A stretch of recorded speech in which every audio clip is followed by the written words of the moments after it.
जे आपण चर्चा करत होतो या वास्तुशास्त्रावरती, वास्तुदोषावरती, त्यावेळी एक विषय आपण घेतला होता, तो म्हणजे देवचार. देवचार ह्या विषयावरती बोलत होतो.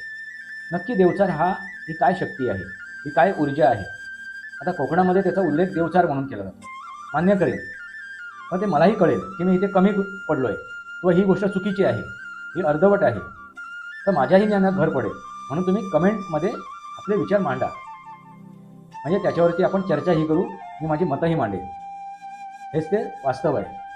जर जेवढी आपण त्या एखाद्या विषयावरती चर्चा करू, म्हणजे त्याला आपण संस्कृत भाषेमध्ये, म्हणजे मूळ भाषेमध्ये काय म्हणतो, तर शास्त्रार्थ करू. शास्त्रार्थ लक्षात घ्या. जेवढे आपण त्याच्यावरती शास्त्रार्थ करू, त्यावेळेला आपल्याला त्या गोष्टीतून जे आपल्याला सार हवं आहे, मूळ ज्या गोष्टी हव्या आहेत, जो गाभा हवा आहे, तो आपल्याला प्रत्येकाला प्राप्त होईल. सनातनी वास्तव या माझ्या शृंखलेला सबस्क्राईब करा, बेल आयकॉन दाबा, माझे विचार पडसे लाईक करा, आपले विचार कमेंट बॉक्समध्ये मांडा.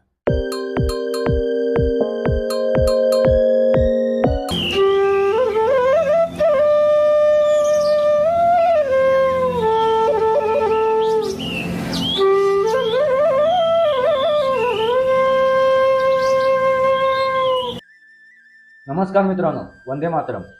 सनातनी वास्तव या माझ्या शृंखलेमध्ये पुन्हा एकदा आपलं स्वागत. मी आपला मित्र राजेश वासंती सावाजी तुळस.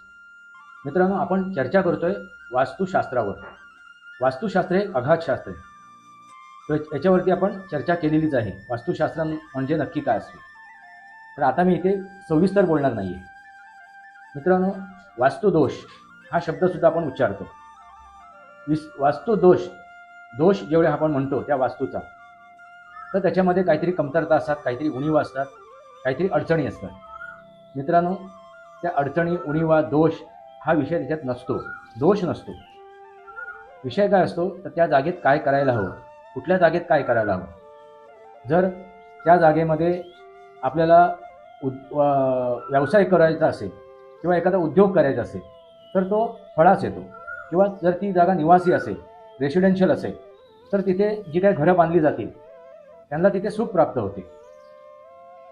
म्हणजे अशा प्रकारचं असते. किंवा एखाद्या ठिकाणी फक्त शेती असावी, झाडं झुडपं लावावी, अशी जर जागा असेल, तर तिथे जर तुम्ही घर बांधाल किंवा एखादा उद्योग तिथे करायला प्रयत्न कराल, तर ते फलदायी होणार नाही.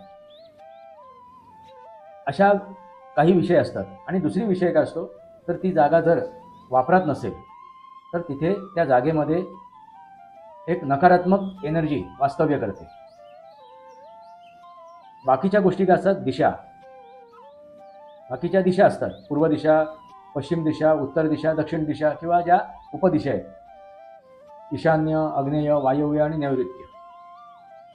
मित्रांनो, ह्या दिशा आणि 10 दिशा म्हणजे एक अवकाश आणि एक आपला पाताळ, अशा ती 10 दिशा असतात. त्या जागेचा पोत कसा आहे, त्या जमिनीचा पोत कसा आहे, ती माती कशा प्रकारची आहे, तिथे फक्त माती आहे की दगडसुद्धा आहे, कातळ आहे, काय आहे, असं बऱ्याचशा गोष्टीचा विचार केला जातो. नदी कुठल्या बाजूने वाहते, डोंगर कुठल्या बाजूला आहे, बऱ्याचशा गोष्टी आहेत. फक्त एका गोष्टीवरती आपण अभ्यास करून किंवा त्या गोष्टीचा विचार करून आपण वास्तुशास्त्र पाहू शकत नाही आणि त्या गोष्टीला आपण न्याय देऊ शकत नाही. आता जे आपण चर्चा करत होतो या वास्तुशास्त्रावरती, वास्तुदोषावरती, त्यावेळी एक विषय आपण घेतला होता, तो म्हणजे देवचार. देवचार ह्या विषयावरती बोलत होतो. नक्की देवचार ही काय शक्ती आहे, ही काय ऊर्जा आहे? आता कोकणामध्ये त्याचा उल्लेख देवचार म्हणून केला जातो. अन्य कुठे कशा प्रकारचा हा उल्लेख होतो त्याची मला काय माहिती नाही आहे. जर तुमच्या गावात, तुमच्या शहरात, तुमच्या वाडीमध्ये, म्हणजे तुम्ही जिथे राहताय, आता तुम्ही कुठे राहताय, कुठल्या शहरात राहताय, कुठल्या गावात राहताय, त्याचाही उल्लेख करा. आणि तिथे काय या देवचारचा उल्लेख काय होतो याची सुद्धा नोंद या कमेंट बॉक्समध्ये करा. देवचार किंवा वाटाड्या असंही त्याला म्हटलं जाते. मित्रांनो, मला अजूनही त्याचा पूर्णपणे ज्ञात झाले नाही, मला ते पूर्णपणे कळलेलं नाही, ही शक्ती नेमकी काय आहे. त्याच्यावरती मी अभ्यास करतोय, समजून घेण्याचा प्रयत्न करतोय. पण जेवढं काही कळलंय मला आज ताग्यात, त्याच्यावरती मी तुमच्यासमोर माझे विचार मांडणार आहे. मित्रांनो, ही जी शक्ती आहे किंवा ही जी ऊर्जा आहे ती ऊर्जा, त्याचा जो अनुभव घेतला त्याच्याशी मी अजून चर्चा केलेली नाही. ते मला दिसलेत, मला कळलेत. आता नुकतंच काही दिवसापूर्वी मी एका प्लॉटवर जाऊन आलो होतो, जवळच्या एका व्यक्तीच्या प्लॉटवरती. तर तिथेही मला त्याची जाणीव झाली. की इथेही तो देवचार आहे, त्या जागेचं रक्षण करणारा तिथे आहे. आता विषय कसा आहे मित्रांनो, की ती जी शक्ती आहे ना, त्या शक्तीचा मूळ उद्देश काय आहे, तर तिथे ज्या झाडं झुडपं आहेत, वनसंपत्ती आहे, ते प्राणी मात्र आहे, त्यांचा संरक्षण व्हावं, त्यांचं संवर्धन व्हावं, हा त्याचा मूळ उद्देश आहे.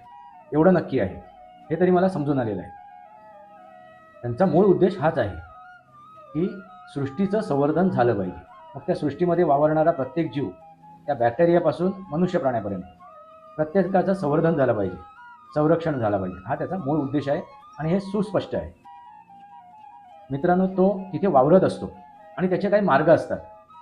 तो वावरत असताना त्यांनी स्वतः ते मार्ग तयार केलेले असतात. त्याच मार्गावरती, त्याच हिशोबाने, त्याच प्रकारे आणि त्याच वेळेला तो फिरत असतो. आता ती वेळ नक्की कुठली आहे त्याचं अजूनही मला त्याचा हे झालेलं नाही आहे, ज्ञात झालेलं नाही आहे, लक्षात आलं का. पण तो त्याच्या वेळेनुसार त्या परिसरामध्ये, त्या जागेमध्ये तो वावरत असतो, फिरत असतो, लक्ष ठेवत असतो. कोणा नाही कोणासाठी तो उभा राहत असतो, मार्गदर्शन करत असतो, त्याला जागं करून त्याच्या ज्या कमजोरी आहेत ते दाखवून देत असतो. अशा अनेक गोष्टी तो करत असतो. म्हणजे थोडक्यात तो काय करत असतो, तर कळत नकळत आपल्याला मार्गदर्शन करून तो आपल्याकडून त्या सृष्टीचं संवर्धन करून घेत असतो, त्या सृष्टीचं संरक्षण करून घेत असतो. देवचार किंवा तो वाटाड्या म्हणजे का, तर तो आपल्याला वाट दाखवतो, आपण सोबत करतो, आपल्याला तो गाईड करतो, म्हणून आपण त्याला वाटाड्या म्हणतो. देवचार, आता देव हा उल्लेख ज्यावेळी आपण करतो, मी देव, असुर, देव, परमेश्वर, ईश्वर, याचा उल्लेख मी केलेला आहे. राक्षस, असुर, दानव, दैत्य याचाही मी उल्लेख केलेला आहे. नक्की काय आहे ते, मनुष्य, माणूस, मानव, हे नक्की काय आहे याच्यावरती मी एक व्हिडिओ बनवलेली आहे, तर तुम्ही ते जाऊन पाहू शकता. तर देव म्हणजे कोण, देणारा, दाता, प्रदान करणारा. त्या देवाची म्हणजे तो देणारा असतो, फक्त तो देतो. तो अपेक्षा कुठलीही करत नाही की हे मी दिल्यानंतर मला काहीतरी मिळेल त्या मोबदल्यात, अशी कुठलीही तो अपेक्षा ठेवत नाही. म्हणतो दाता, देणारा, प्रदान करणारा, म्हणून आपण त्याला देव म्हणतो. देणारा, देव, लक्षात आलं का. याच्या व्यतिरिक्त त्याचं विश्लेषण नाही आहे. एखादी अशी शक्ती म्हणजे आपण म्हणतो महादेव, ब्रह्मदेव, विष्णुदेव, मित्रांनो ते सुद्धा काय आहेत, ऊर्जा आहे. त्याच्यावरती सुद्धा मी चर्चा केलेली आहे. अशी कुठलीही ती व्यक्तिरेखा नाही आहे. आपण जे बघतो तस्बिरीमध्ये, त्या मूर्तींमध्ये, ते सांकेतिक स्वरूप आहे मित्रांनो. त्या ऊर्जा आहे. तर त्या ऊर्जा कार्यरत असतात. आणि आपण ज्याला भगवान राम म्हणतो किंवा श्रीकृष्ण म्हणतो, हे होऊन गेलेले आहेत, ते इतिहास आहे. पण ते ज्यावेळी होते त्यांना आपण देव म्हणतो, ईश्वर म्हणतो, परमेश्वर म्हणतो. कारण मानवी स्वरूपातच येऊन ते काय आहे, गुणधर्म आहे. मानवी जन्मात येऊनच तो गुणधर्म कोणता आपण जोपासायचा, देव, ईश्वर, परमेश्वर व्हायचं की राक्षस, असुर, दानव व्हायचं, हा ज्याचा त्याचा प्रश्न आहे. की मनुष्य प्राणी राहायचं. लक्षात आलं का. मनुष्य प्राण्याचा गुणधर्म काय आहे, तर जिओ और जीने दो, जगा आणि जगवा. लक्षात आलं का. या सृष्टीचं संवर्धन करणं, या सृष्टीमध्ये असलेल्या प्रत्येक जीवाचं संवर्धन करणं, संरक्षण करणं, हा त्या मनुष्य प्राण्याचा गुणधर्म आहे. पण आता तुम्हाला असे मनुष्य प्राणी किरकोळच बघायला मिळतील. किरकोळ म्हणजे अगदी नगण्यच आहे. प्रत्येकजण स्वार्थी झालाय, मतलबी झालाय. तो मनुष्य राहिलाच नाही आहे. तो असुर, दानव, दैत्य असा तो झालेला आहे. त्यामुळे आपण फक्त दिसताना 4 हात, 4 पाय, कान, डोळे, तोंड, म्हणजे मनुष्य प्राण्याचं जसं आपण वर्णन करू तसा तो दिसतो. पण अस्तित्वात तो दानव, असुर, राक्षस, दैत्य झालेला आहे. हा स्वभाव गुणधर्म आहे मित्रांनो. ना की त्या चित्रपटामध्ये दाखवल्याप्रमाणे तो असे दात अकराळ विक्राळ, दात बाहेर आलेले, केस पिंजरेले, तसा तो नसतो. हा स्वभाव गुणधर्म आहे, हा तो गुणधर्म आहे त्याची, आणि त्याची विचारधारा आहे. आताच तुम्हाला दिसते या भारतामध्ये एक आंदोलन उभं राहिलं होतं. त्या आंदोलनामध्ये तुम्हाला 90% हे दैत्य दिसतील, दानव दिसतील, असुर दिसतील, राक्षसच दिसतील. कारण त्यांना ह्या देशाशी काही लेणं देणं नाही, त्या विद्यार्थ्यांशी काही लेणं देणं नाही. लक्षात आलं का? हे तुम्हाला पाहायला मिळालंच असेल, तुम्ही ते पाहिलंच असेल. आता वर्तमान काळातली, आता नुकतीच घडलेली घटना, तो अभिजित दिपके येतोय कुठून, नक्की करतोय काय, त्याचे विचार काय आहे, हे सर्व स्पष्ट झालेलं आहे. तिथे जे जंतर मंतरवर घडलं, शिव्यागाळ करणं, एका धर्माबद्दल बोलणं, एखाद्या व्यक्तीला टार्गेट करणं, बस. आणि त्यानंतर विदेशी जे काय राक्षस आहेत, असुर आहेत, दानव आहेत, म्हणजे आपण त्याला डीप स्टेट म्हणतो, पाताळ यंत्री, ते कसे काय सक्रिय झाले. मग अमेरिकन असो किंवा चायनीज असो, चीन असो, हे तुम्ही पाहिलंच असाल. म्हणजेच तोच म्हणजे दैत्य, दानव, राक्षस, असुर. मी त्याचं सविस्तर मांडलेलं आहे, तुम्ही जाऊन ते व्हिडिओ पाहू शकता. आता आपण बोलतोय त्या देवचाराबद्दल. देवचार मित्रांनो, तो देवचार काय करत असतो, त्या सृष्टीचं संवर्धन करत असतो. त्याचा आपण उल्लेख करतोय, त्याला आपण नामकरण दिलेलं आहे. देवचार एक शक्ती आहे, एक ऊर्जा आहे, हे विज्ञान आहे मित्रांनो. या धर्तीवरती, या भूतलावरती, या ब्रह्मांडामध्ये कुठलाही चमत्कार घडत नाही, कुठलाही चमत्कार घडत नाही. त्याच्यामागे विज्ञान आहे, त्याच्यामागे शास्त्र आहे. सायन्स नव्हे. सायन्स हा शब्दच मुळात चुकीचा आहे आणि खोटा आहे. लक्षात आलं का? याच्यावरही मी चर्चा केलेली आहे. त्यामुळे याला काय म्हणू आपण, विज्ञान आणि शास्त्र. हे शास्त्र आणि विज्ञान आहे, ते समजून घेणं आवश्यक आहे. तो देवचार तुम्हाला कळाला असेल तर, तो देवचार तुमच्या त्या वास्तूमध्ये, त्या जागेमध्ये, त्या परिसरामध्ये वावरत असेल तर तुमचं ते अहोभाग्य आहे. लक्षात आलं का? आता नक्की काय आहे, ही ऊर्जा कुठून आली, कशी निर्माण झाली, हे अजून मी स्पष्टरित्या समजू शकलो नाही. ते समजण्याचा प्रयत्न करतो, त्याचा अभ्यास करतोय. ज्यावेळी मला अंतिम ध्येयाकडे मी पोचेन, त्या अंतिम विषयाकडे पोचेन, पूर्णपणे मला ज्ञात होईल, 100% मला त्याचं कळेल की नक्की ही ऊर्जा काय आहे, त्यावेळी मी त्याचा उलगडा करेन. पण आता जेवढं कळलं आहे तेवढं मी तुमच्यासमोर विश्लेषण केलेलं आहे. मित्रांनो, लक्षात आलं का? देवचार म्हणजे काय? त्या सृष्टीचं संवर्धन करता, तो संरक्षण करता. मग ह्या देवचाराची जर आपण वाट अडवली म्हणजे त्यांनी निर्धारित केलेली वाट, तर आपल्याला अडचणी येतात. मी तशी त्या गोष्टीमध्ये त्याचा उल्लेख केलेला आहे. त्यांनी जे निर्धारित केलेली वाट आहे फिरण्यासाठी, त्या वाटेमध्ये अवरोध येता कामा नये, त्याच्यात अडचणी निर्माण होता कामा नये, त्याचे बॅरिकेड उभे राहता कामा नये, कशाही प्रकारे. त्याची जर आपण काळजीपूर्वक जर विचार केला आणि काळजीपूर्वक जर आपण त्याच्यावरती अंमल केलं तर आपल्याला कुठलीही अडचण येत नाही. उलट पक्षी आपल्याला त्याची साथ मिळते, आपल्याला आपला उद्धार होतो, आपली प्रगती होते, आपला उत्कर्ष होतो. हेच ते वास्तव आहे. मित्रांनो, तुम्हाला जर आपली मतं मांडायची असेल ना, फोन करून सांगण्यापेक्षा फोन करा तुम्ही, मी तुम्हाला त्याबद्दल हे नाही करत आहे, पण आपले विचार कमेंट बॉक्समध्ये मांडा, म्हणजे मला त्याच्यात उत्तरं देता येतील तुम्हाला, म्हणजे इतरांनाही तुमचे प्रश्न कळतील. इतर जे श्रोते आहेत, व्ह्युअर आहेत, त्यांनाही आपले तुमचे प्रश्न कळतील आणि माझी उत्तरं कळतील त्यांना. त्यामुळे कमेंट बॉक्समध्ये आपले विचार मांडा. तुम्हाला कुठे अडचण येत असेल या वास्तुशास्त्राच्या संदर्भात तर तुम्ही माझ्याशी संपर्क साधू शकता. मित्रांनो, मी दुकान टाकून ठेवलेलं नाही आहे, दुकान मांडून बसलेलो नाही आहे वास्तुशास्त्राच्या संदर्भात. का? कारण जे काय दुकान टाकून बसलेले आहेत, जे काय पुस्तक वाचून वास्तुशास्त्रज्ञ झालेले आहेत, तसा मी नव्हे.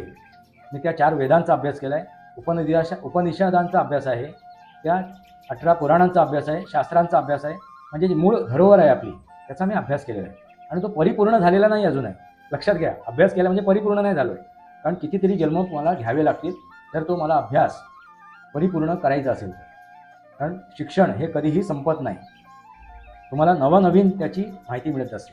अभ्यास करतोय, जेवढं मला ह्या जन्मात शक्य होईल तेवढं मी ते अभ्यास करून तुमच्या पुढे माझे विचार मांडेन, त्याचं विश्लेषण करेन. हेच ते वास्तव आहे, हे सनातनी वास्तव आहे, हे विज्ञान आहे, हे शास्त्र आहे. ह्याच्यात कुठेही अंधश्रद्धा नाही आहे, ही फक्त श्रद्धा आहे, विश्वास आहे. त्यामुळे तुम्ही मुखर होऊन लिहा, मुखर होऊन बोला, काही घाबरायची आवश्यकता नाही आहे. कारण आपण भूत म्हणतो, भूत म्हणजे भूतकाळात होऊन गेलेली गोष्ट, ती ऊर्जा, तो आता अस्तित्वात नाही, तो वर्तमानात नाही आहे, म्हणून आपण त्याला भूत म्हणतो. ती ऊर्जा आहे मित्रांनो. मग त्याच्याबद्दल चर्चा करताना आपल्याला घाबरायची, लाजायची आवश्यकता नाही आहे. ते ह्या भूतलावरती ऊर्जाच काम करत असते. लक्षात आलं का? ऊर्जाच ॲक्टिव्ह असते. ऊर्जेशिवाय कुठलीही गोष्ट ह्या भूतलावरती ॲक्टिव्ह नाही आहे, कार्यरत नाही आहे. त्यामधील ही ऊर्जा म्हणजे आपण त्याला काय म्हणतो, आत्मा म्हणतो किंवा त्याला प्रेतात्मा म्हणतो. म्हणजे हे 84 लाख योनीमधील ही एक योनी आहे, प्रेत योनी. आता ती कोणत्या संदर्भात आहे, कोणत्या प्रकारची आहे, कोणत्या तऱ्हेची आहे ते समजून घेणं गरजेचं आहे. तेच मला समजून घ्यायचं आहे. ही जी ऊर्जा आहे देवचाराची, ही कोणत्या प्रकारची आहे, कोणत्या संदर्भातली आहे, कशा प्रकारची आहे, कसली ऊर्जा आहे ती, त्याच्यामागे नक्की काय आहे, ती प्रेतयोनी काय आहे, तो आत्मा कसला आहे, हे मला समजून घ्यायचं आहे. ती ऊर्जा कसली आहे. ज्यावेळी मला ते ज्ञात होईल, समजेल 100%, त्यावेळी मी त्याचा उल्लेख करेन. तेव्हा मी तुम्हाला ते विश्लेषण करीन, सविस्तर सांगेन. मित्रांनो, लक्षात आलं असेल तुम्हाला. यापुढे मी तुम्हाला गोष्टी सांगताना रंगवून सांगेन, त्याच्यात मीठ मसाला टाकून सांगेन, थोडंसं त्याला चटपटी करून सांगेन, कारण तुमची ती मागणी आहे. तुम्हाला ते हे माझे व्हिडिओ ऐकताना काय कंटाळा येत असेल. कारण काय माहिती आहे मित्रांनो, ज्ञात असे ना, ज्ञान प्राप्त करताना कंटाळाच येतो. आणि हे दिलचट्टे जे काय करत होते त्या जंतर-मंतरवरती, त्याच्याबद्दल अगदी सगळे तोंड सुख होत होते, चटपटीत करून बघत होते, ऐकत होते, समजत होते. म्हणजे त्याच्यातून काही निष्पन्न होणार नाही अशा गोष्टीकडे आपण जास्त ओढले जातो, नकारात्मकतेकडे. तर नकारात्मकतेकडून तुम्ही सकारात्मकतेकडे या आणि माझे ते व्हिडिओ पहा. तुम्हाला जर त्याच्यावरती आक्षेप असेल तर तुम्ही तसं स्पष्ट करा. तुम्हाला जर ती गोष्ट कळली नसेल तर स्पष्ट करा. तुम्हाला त्याबद्दल शंका कुशंका असतील तर स्पष्ट करा. मला काही वाईट वाटणार नाही, पण त्या सरळ सोप्या चांगल्या भाषेत, शिव्यागाळ करून नव्हे. एखादी गोष्ट मी सांगताना कुठेतरी कमी पडत असेल, मी ते स्वीकारेन, मान्य करेन. पण ते मलाही कळेल की मी इथे कमी पडलो आहे किंवा ही गोष्ट चुकीची आहे, ही अर्धवट आहे, तर माझ्याही ज्ञानात भर पडेल. म्हणून तुम्ही कमेंटमध्ये आपले विचार मांडा, म्हणजे त्याच्यावरती आपण चर्चाही करू, मी माझी मतंही मांडेन. हेच ते वास्तव आहे. जर जेवढी आपण त्या एखाद्या विषयावरती चर्चा करू, म्हणजे त्याला आपण संस्कृत भाषेमध्ये, म्हणजे मूळ भाषेमध्ये काय म्हणतो, तर शास्त्रार्थ करू. शास्त्रार्थ लक्षात घ्या. जेवढे आपण त्याच्यावरती शास्त्रार्थ करू, त्यावेळेला आपल्याला त्या गोष्टीतून जे आपल्याला सार हवं आहे, मूळ ज्या गोष्टी हव्या आहेत, जो गाभा हवा आहे, तो आपल्याला प्रत्येकाला प्राप्त होईल. तो सार, गाभा, ते मूळ तत्व, हे जर आपल्याला प्राप्त झालं तर आपलं आयुष्य सुखकर आणि कसं होईल, आनंदीमय होईल, उत्कर्ष आपण करू शकतो. हेच ते सनातनी वास्तव आहे. सनातनी वास्तव या माझ्या शृंखलेला सबस्क्राईब करा, बेल आयकॉन दाबा, माझे विचार पडसे लाईक करा, आपले विचार कमेंट बॉक्समध्ये आणा. तुर्तास इतकंच. भारत माता की जय, वंदे मातरम. जय भारत, जय महाराष्ट्र, जय सनातन.